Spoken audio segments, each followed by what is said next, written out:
Thanks so much. Hey everyone, good to see so many folks interested in crypto policy and regulation.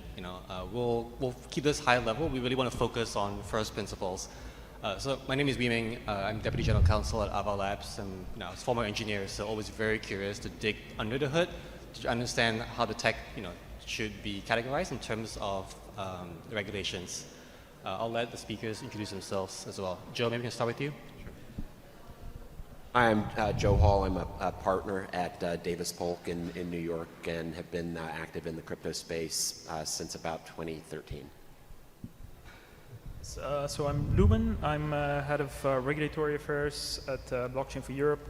We're a trade association representing blockchain companies at the EU level, mainly working on regulation and regulatory affairs. Hey, I'm Tarun, founder of Gauntlet. I'm probably the only non-lawyer here, which kind of obvious, I guess. But I, have spent a lot of time in DeFi space, kind of working on risk management and kind of doing all the things you can do to avoid having to get to the point of KYCing everyone. Great. So we've assembled a panel that we think is going to provide different perspectives. Cap markets attorney, view of a regulator and a policymaker, a view of a technologist, a venture investor, as well as a finance whiz. So hopefully we'll have a good discussion. So our topic today is balancing innovation with regulation for emerging technologies. And what our goal is here is to try to answer the question, how can we ensure that developers and users continue to be able to innovate and experiment in this space? How can we ensure that users can continue to participate with all the new products that are coming out? And obviously, how do we ensure that we understand and can solve for the problems that policymakers are trying to solve for? Because we acknowledge this is challenging. So, to kick us off, let's talk a bit about the nature of an asset. Right? I think that's like a good place to start when we think about regulation. Traditionally, when we regulate, whatever asset or activity, we ask ourselves, what is the nature of the asset? What is the nature of the activity? Right? So for example, a baseball card, Robux, a fart jar NFT, a stock, these are clearly different things. If we tokenize that, bring them on chain, should we treat them the same from a regulatory perspective, or should we treat them differently? So Joe, maybe I'll have you start. Sure. Because of my experience, I'm going to speak from a U.S. regulatory perspective. I think you're not going to convince a U.S. regulator, I think, that just because you're dealing with a digital asset as opposed to an asset in another form, that it should attract a different set of regulations. The U.S. regulators are going to say,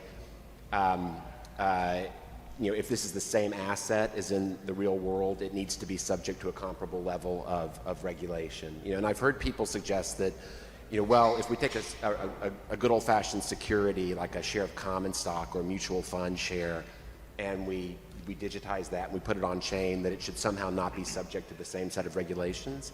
That's going to be a statement that will leave a U.S. regulator cold, and I don't think it's going to go too far with the U.S. regulator. So I think the challenge lies in explaining to the regulator why some of the regulations that they have developed for non-blockchain assets are not necessary in the context of the blockchain. There are things about the blockchain that can solve problems that led to the regulation of the non-blockchain asset.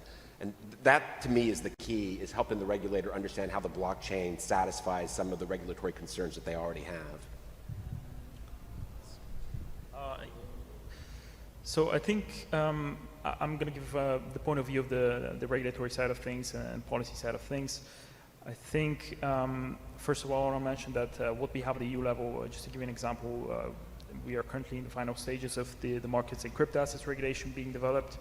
And I think I want to first point out that this is a very good starting point in terms of having legal certainty for the industry and having harmonized rules across the EU wherever they operate. It's also a good thing for EU competitiveness because if it's done right, it would set a global standard, which could be influence globally regulation. And one big part of this is the taxonomy and the way crypto assets are, classified. And what we've tried to, in our discussions with policymakers, is we try to convey the message that crypto assets are based on what is called a database technology, right? So it's not any different from, it's different from another type of technology, but what policymakers should be looking at is rather the right, which is represented by the token, and the nature of the token itself, right? So not looking at the technology, because it's just a different type of database technology at the end of the day. And I think there has been significant progress in the discussions on the proposal, and a lot of this has been reflected. But just to wrap up, I would say that in order to achieve this and trying to convey this message, the important thing to remember is that policymakers, the market is developing very quickly. So what policymakers often face, the challenge is that there's an overwhelming amount of information, and there may be, the desire to move quickly and adopt regulation. But it's important that regulators talk to the industry, and the industry talks with regulators to find solutions that achieve this solution that works, to achieve the objectives of the policymakers, but also achieve the preservation of innovation at the end of the day. So I guess I'm going to be the techno-anarchist equivalent of this panel. So I would say one thing to remember is that a lot of crypto assets, if you actually really spend time analyzing them, probably don't really fit into either one bucket of regulation, right? So one of the reasons the CFTC and SEC love fighting with each other over who has jurisdiction is because there are a lot of assets that probably don't qualify for either or qualify for both, because the US laws are sort of woefully underspecified. So the simplest example is a Uniswap LP share. So for those that have never used an automated market maker, you basically deposit 2 crypto assets into this smart contract. Can be more, but for simplicity, we'll start with 2. And you get sort of this receipt token back. And what the receipt is, it's a claim to the amount of collateral that you've put in that is still remaining in the protocol, plus fees earned. And one question you might ask is okay, is that a security? Well, technically, it's supposed to be receiving fees. It's receiving this fee stream. It also is a claim on some volatile collateral that you actually can reclaim at any time. But if you actually analyze what an LP share is, it's really a basket of options. And you could argue the CFTC should be regulating that, or you could argue it's security because it has this fee stream, or you could be arguing that, hey, it's actually none of these because it doesn't look like any existing kind of asset type in a lot of ways. It looks more like an OTC swap, which gets regulated by someone totally different, right? So I think one thing that's important to remember is that the existing laws are maybe more flawed than one can deal with, because a lot of these assets are actually combining many different types of existing assets in ways that were just completely not predicted in the 1930s. And unfortunately, we're stuck with laws written from that era. Yeah, that's... I was going to follow up on what Tarun said. I 100% agree with what you're saying. And I know that there is all sorts of frustration in crypto land with the SEC. And to a lesser degree with the CFTC. But you're absolutely right. There is no good way to try to figure out what U.S. regulatory structure applies to many different crypto assets. And the chairman of the SEC likes to go out and say that the Howey Test is very clear, and I can tell you as somebody who deals with it every day, it's not clear at all. There's a little glimmer of hope, I think, in President Biden's executive order from last week, where I don't want to say he sidelined the SEC, but he definitely put Treasury in charge of a project of trying to figure out how best to regulate these assets. And I think in the United States, which is obviously a pretty significant market, we do need a complete rethink of how these things are regulated by putting aside the securities laws that were written in 1933 and 1934 and instead saying, what is the nature of this new asset class and what's a better way to regulate it? I think unfortunately at the moment we're trying to retrofit these 80-year-old statutes onto a construct that they simply weren't designed for, but it's unfortunately going to require Congress to step in and fix that. Yeah, I like that Tarun, the technologist on stage, is the one who's telling us what the legal classification is for AMM LPs. It's just like good evidence that not financial advice. I mean, it's just supporting arguments, right? That these are difficult things to try and classify, and so I certainly don't envy the SEC or the CFTC in how they have to solve these issues.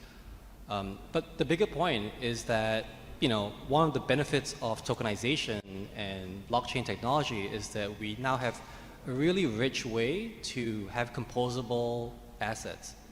This is something you and I talked about recently, right? Where something that Uniswap launches today could be used by Aave tomorrow and by a third order developer to create even more interesting products. Not because it's fun, maybe it is fun to just try and create new things, but maybe there's demand for it. Maybe people do want to hedge things in a certain way, and so there is an actual good use case for that. So if we live in a world where folks are building things on an open, decentralized platform and coming up with new structures, some of which is financial, some of it quasi-financial, some of it maybe just a replication of what we have in the real world. Do you guys have thoughts on what framework of regulation would make sense? Sure. I think the first thing that the community needs to understand is that there will be regulation. So I think I hear a lot of people say, oh well, DeFi shouldn't be regulated by the SEC. It shouldn't be regulated by the banking regulators or their analogs and other governments because it's just a software program. And I think that that's naive, frankly. And I think that the industry here should learn from the experience of big tech. If you go back 20 years ago to the IPO .com bubble and the companies that sort of popped up in the wake of that, whether that's Alphabet or Meta or anything like that, there was a philosophy that you can't touch us, you can't regulate us, and that probably hasn't worked out too well for the industry. And I see that I'm old enough to sort of have seen this cycle before, and I hear the same kinds of expressions today in the crypto industry, and it's just not realistic to think that that economic activity in a $3 trillion industry is not going to be regulated by legislatures and by regulators, and you're dealing with people who are not crypto enthusiasts. And they don't really care if your project lives or dies, or if your transaction settlement time is 1 second or 4 days. But I think the industry does need to accept that it's too big not to get regulated. So the challenge is talking to the regulators on their own terms, meeting them on their own terms, and helping them to explain it to sort of ward off, really, really bad regulation, because they could strangle the baby in the crib. Yeah. No, I agree that regulation is probably inevitable. What we probably need is smart regulation, regulation that takes into account the fact that especially decentralized finance, but generally speaking also blockchain technology in itself helps achieve the objectives of policymakers. So policy, objectives ranging from increasing traceability to transparency of the existing sector, and all of this.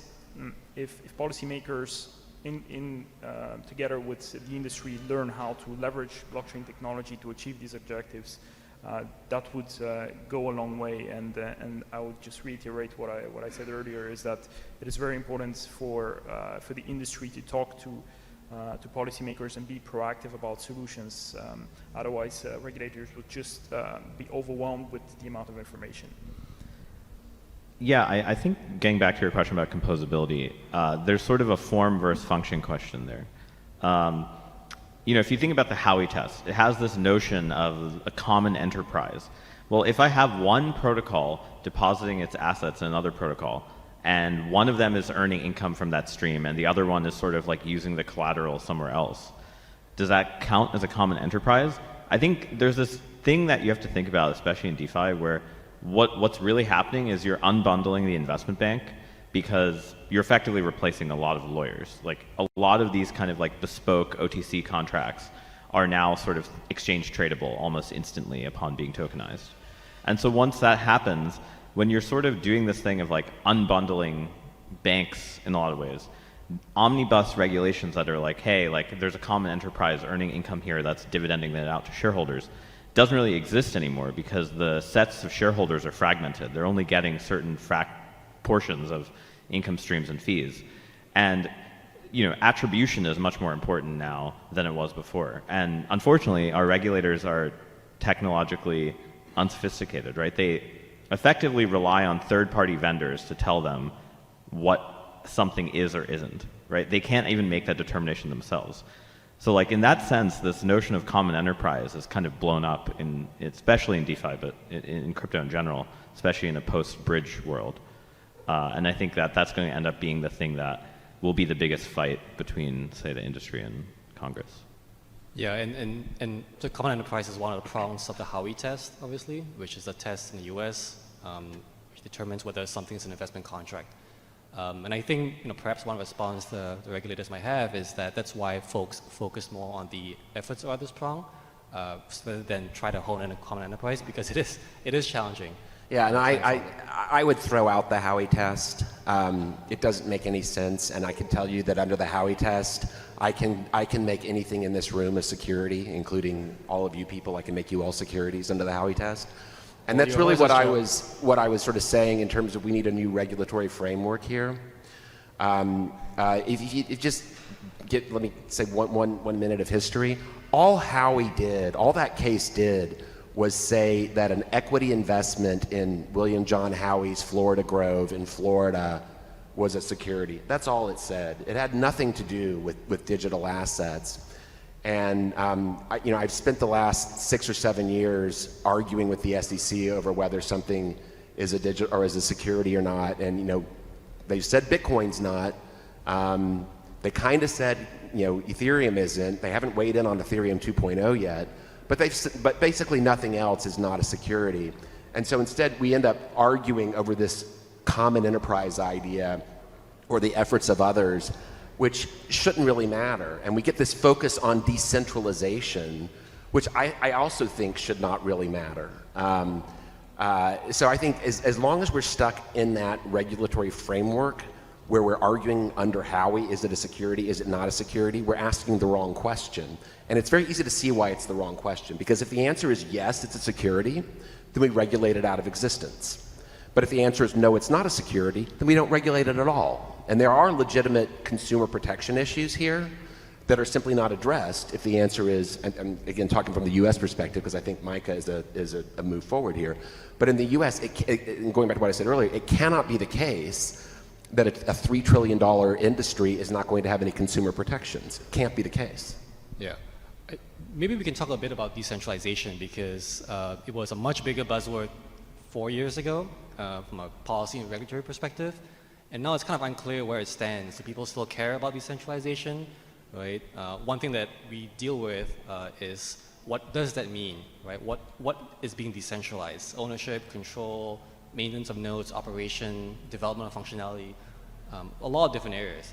But, I take the point that decentralization can be a tricky concept to grasp. And so my question is, in the traditional world of finance or even entertainment or commerce, intermediaries play an important role. And so regulations are a way to allocate risk and liability between the different players in the ecosystem. In a decentralized world, how should we think about risk and liability? I was at a panel yesterday, and I think someone exclaimed that developers don't do enough when there's a breach or a hack. Do you guys agree? I would just jump in saying that, again, stating that I think the way we look at DeFi shouldn't be looked at the prism that we have looked at so far for traditional financial services regulation, the way it should be regulated should be in a completely different way, keeping in mind that the technology itself offers different opportunities to address these risks. And this will take time, I think, with the market development. It's not going to be now. It will take time to develop these solutions. It will take time to understand what the exact risks are and to gather the relevant data. And only then we can probably think about how to regulate it, because right now it's not evident, I would say. I think one thing to remember is that the internet has changed the notion of liability holder in a way that like laws are not really written around. There's not like a single liability holder or some type of container like a limited partnership or limited liability corporation where you say there's liability has like boundaries here, this part is covered by this entity, this part's covered by insurance, this part's covered by society. The fact that you have this more smeared out sort of notion of liability in almost all of these systems basically makes it impossible to take the existing decision trees of like what the notion of liability is in common law and other systems like that and apply them in any like meaningfully rational way. And so I think like the better question to ask is like what is sort of this new notion of liability that's like continuous and not like discrete and like, hey, this bounded box has all the liability, this thing has no liability. Because in DeFi protocols, that's effectively what you see, where like there are certain points when one part of the protocol will be holding a liability for a whole set of pooled users, and then if a certain event is triggered, then all of a sudden there's no liability from that pool of users. And the law doesn't really specify this idea of like dynamic or changing liability between pools of assets of users, right? And I think that's obviously, again, going to be extremely hard for regulators to wrap their head around, but that's what people are doing. I also think that in the US we have fetishized this concept of decentralization, and that's again a direct consequence of the silly test that we apply to whether or not something is a security.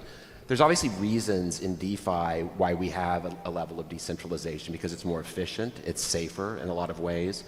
And so in applications where decentralization makes sense, we should have decentralization. But I think that making decentralization the touchstone of whether or not we're going to regulate it or not really doesn't make sense. Because to take an example, Ripple Labs is pretty important to XRP. But I would not use that factor as saying that therefore we ought to regulate XRP like a security.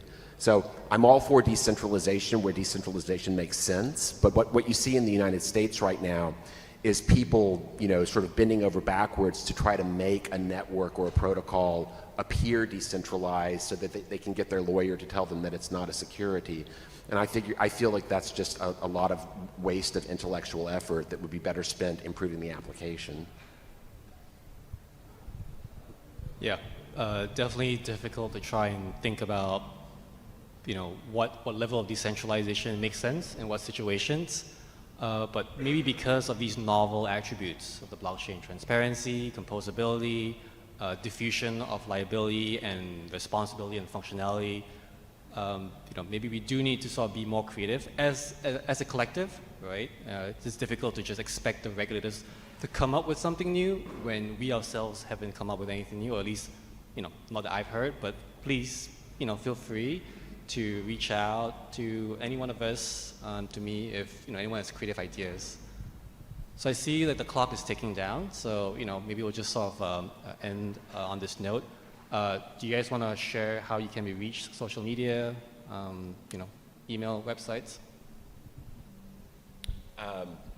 joe.hall@davispolk.com. On Twitter, just blockchain for EU is where you can reach us. Twitter, Tarun Chitra, my name. Yeah. Sounds good. If not, you can recognize him from his colorful clothes. All right, everyone. Thanks so much for your time.